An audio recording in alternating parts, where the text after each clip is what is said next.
Interrupt.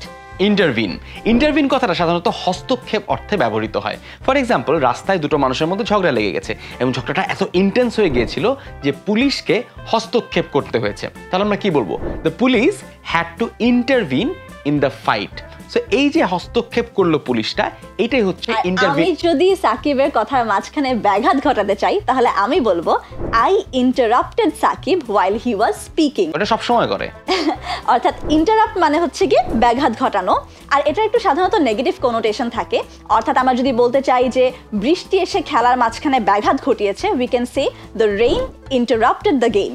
So on the other hand, intervene বা intervention এটা পজিটিভও হতে পারে, নেগেটিভও হতে পারে। দুজন মানুষ ঝগড়া করছে, আমি যদি সেখানটাতে গিয়ে ইন্টারভিন করি, হস্তক্ষেপ করি, সেক্ষেত্রে সেটা পজিটিভ। আবার একটা স্বাধীন সার্বভৌম দেশ আছে, সেখানটাতে একটা বাইরের দেশ এসে ইন্টারভিন করলো, ইন্টারভেনশন করলো, সেটার আবার একটা নেগেটিভ কনোটেশন আছে। সো ইন্টারভিনটা পজিটিভ হতে পারে, নেগেটিভও হতে পারে।